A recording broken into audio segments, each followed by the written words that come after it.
Hello दोस्तों, तो हम आज आपके लिए ले गए हैं डी फार्मा सेकेंड ईयर 2025 का hospital and clinical pharmacy chapter 1 part A. और जो दूसरा पार्ट है दोस्तों, पार्ट बी, आपको कल या परसों में पूरा मिल जाएगा दोस्तों। वीडियो को स्किप ना करें दोस्तों, वीडियो को पूरा देखें। चैप्टर 1 पार्ट ए, इसमें दोस्तों hospital pharmacy, scope of hospital pharmacy, the national and international scenario, professional qualification, experience requirement for job specification, और दोस्तों जॉब स्पेसिफिकेशन के बारे में, workload requirement and international professional relation, और दोस्तों impact of inter professional and relation of workload, इसके बारे में पूरी जानकारी है दोस्तों। आप इसकी definition, hospital pharmacy specialized department within hospital that manage medication for both patient out patient.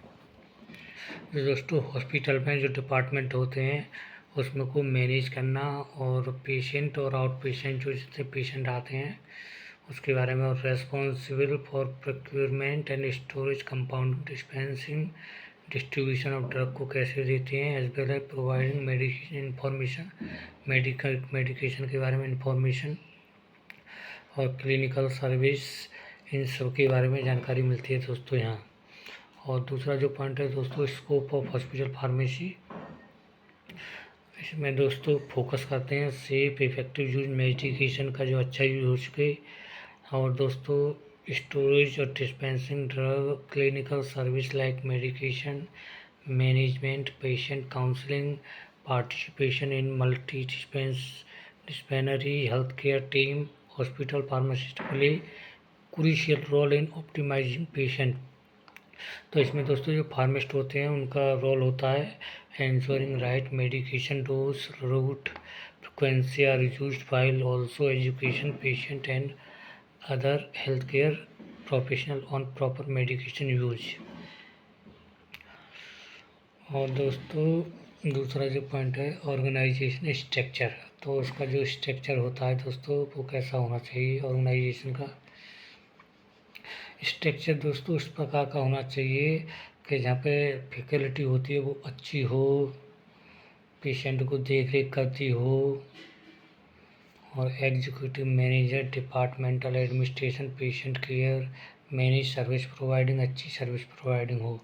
इसके बारे में दोस्तों ऑर्गेनाइजेशन स्ट्रक्चर होना चाहिए इस प्रकार का। और दोस्तों दूसरा जो पॉइंट है नेशनल और इंटरनेशनल स्केनरियो, इसका मतलब है दोस्तों हमारा नेशनल का मतलब है भारत आ गया दोस्तों।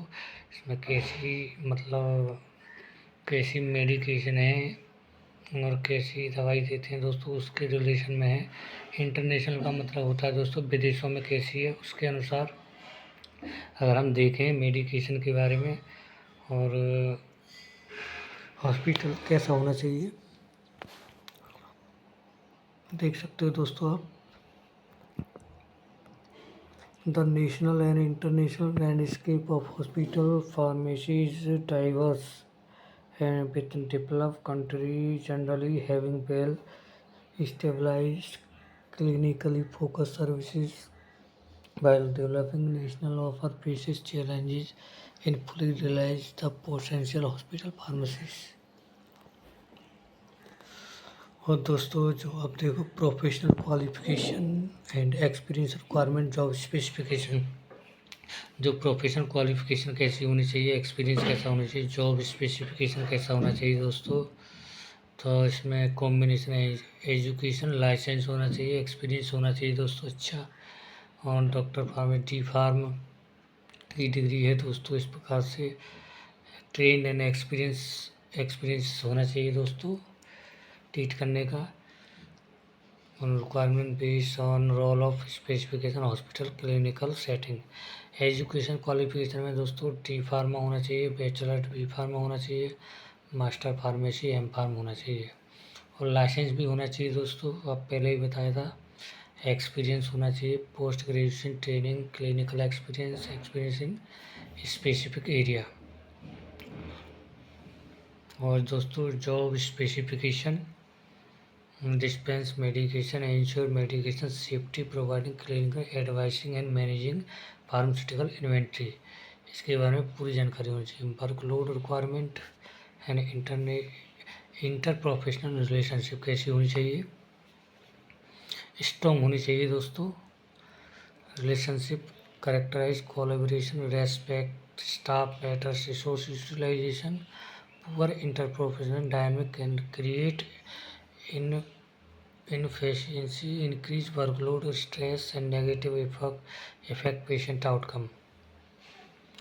impact interprofessional relationship on workload, improve होनी चाहिए एफिशिएंसी, रिड्यूस एरर होनी चाहिए, एरर कम होनी चाहिए, एनहेंस पेशेंट सेफ्टी होनी चाहिए दोस्तों, इंक्रीज जॉब सेटिस्फैक्शन, जॉब को जो सेटिस्फैक्शन है वो होना चाहिए दोस्तों। और दोस्तों हम दूसरे पार्ट में आपके लिए